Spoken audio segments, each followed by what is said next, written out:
believe there is a silent epidemic going around men age 20, 30, or even older, one that no one's talking about because it's so taboo and shameful and seen as a sign of weakness, but it's causing severe levels of frustration, of anger, of resentment, of self-hate, making men feel lost, unhappy, like something's missing but they don't know what and what to do about it. And this is why it's so important for me to talk about these things, because I've struggled with it, and now that I'm the father of a 1-year-old little king, it's even more important. But I see it in my work. Like, I just had a session with a client, and that's why I have these marks. My pen went out. And even though he's successful on the outside, running a successful company, having the marks of success, he feels empty and desperate on the inside. So why does this happen? Well, it's because what I call the apparent cause, which is society's role models and ideas of what a man should be like. Like, I have to have it all together and not show any emotions because emotions are a sign of weakness, and drive fancy cars and have a bulked up body and meet beautiful women.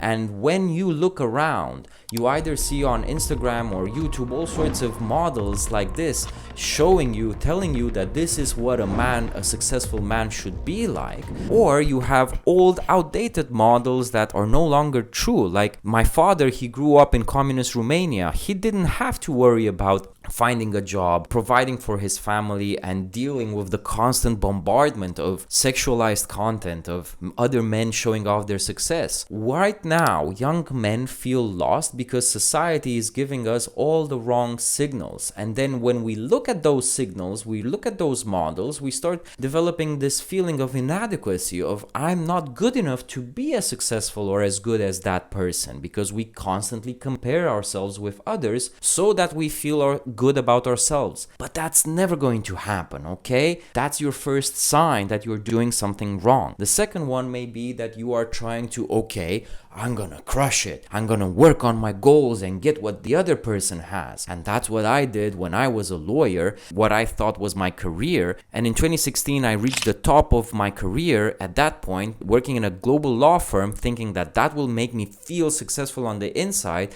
only to realize that, wait a second, this is not the life that I want. Like, I don't have any time I'm not earning as much money as I thought. I'm always busy. I'm away from my family and from my girlfriend. Everything is going in the wrong direction. We end up chasing models and ideals that actually are not for us. And that only creates more pain, more frustration, more resentment on the inside, and anger that we don't know what to do with. Or we reject those models, which is what I did in 2017-18 when I started making life changes and started my business. But then I developed a sense of loneliness and not fitting in on the inside, because all my male friends were like in their corporate careers, earning a lot of money and appearing to be successful, although I knew they were unhappy. And still, I could not find people that I could open up with and be with in my own natural way. Let me change where I'm doing this video just to keep you entertained, because this is what I need to do with YouTube videos.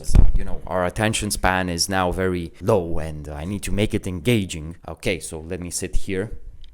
So what do we do with all the pain that inadequacy or loneliness creates? We open up about it and talk about it. Like, hey Marius, how are you doing? Oh, I'm a little down. I'm having a tough time in my business. Oh, I see. Do you want to talk about it? Yeah, thanks.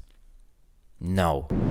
Most men today think of themselves as lone wolves, trying to figure out everything on their own without asking for help, because that's a sign of weakness, of not knowing, of not being good enough, trying to keep up an image of success on the outside while on the inside cracking under the pressure and loneliness we really feel. Although you have some famous men who opened up about their mental health struggles, like Dwayne "The Rock" Johnson talked about him being depressed. Imagine The Rock depressed. Or Michael Phelps, who's like this ultra decorated swimmer.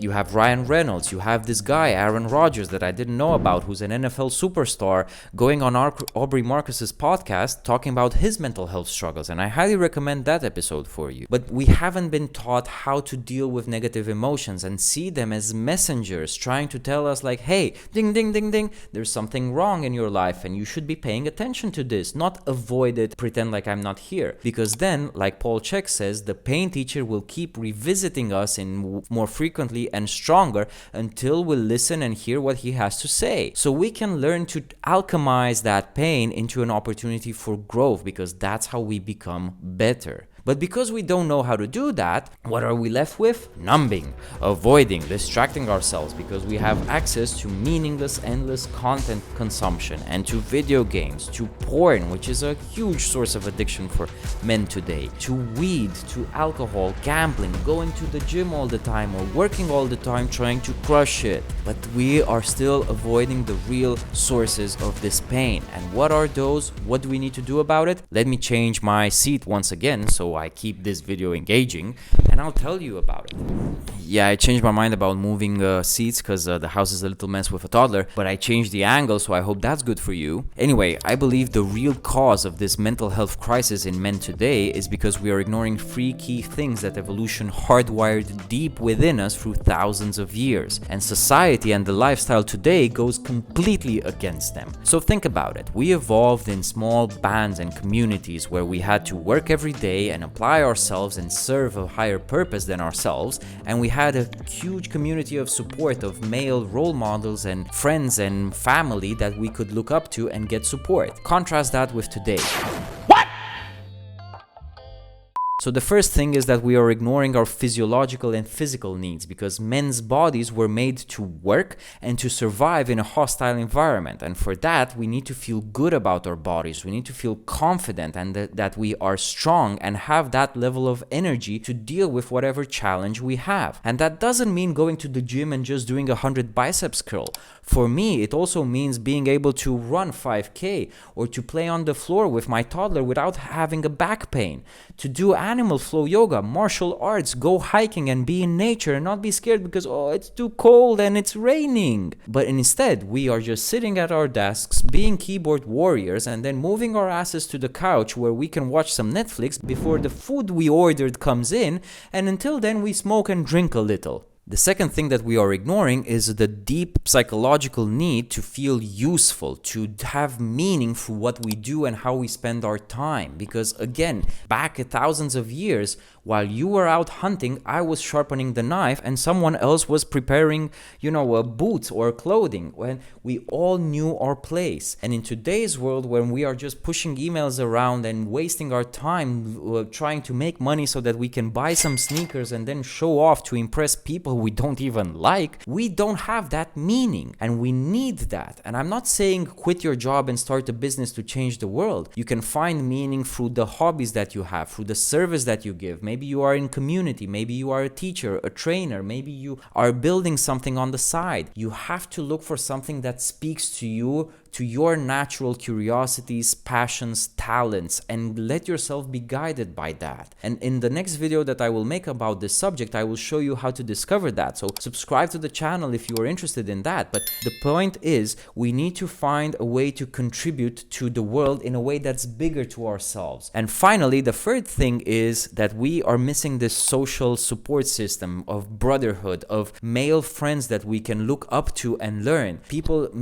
Other men that will challenge us and show us some tough love and push us and hold us accountable, but also offer us the support and the safe space to open up about our problems. We don't have the elders to learn from. Like I don't know anyone who is 50 and I can go up to them and say, hey, how do you make a good life? What do you think about that? Right? So we are missing these things, and this is why men's group have been gaining in popularity in recent years. And you can look at Sacred Sons, and there's another group in Canada and in the UK as well that are just rising, because when you hear other people, other men opening up about their problems, you start putting yours into perspective and you can learn from them, right? So we are missing these things, and if you look closely, maybe there's something that you can do about it, because right now just texting someone, hey bro, I want to talk to you, is not always the right thing. You need someone outside of your circle that you can actually look up to, you can admire, you can feel like, hey, this guy is having something that I don't, right? So this is what we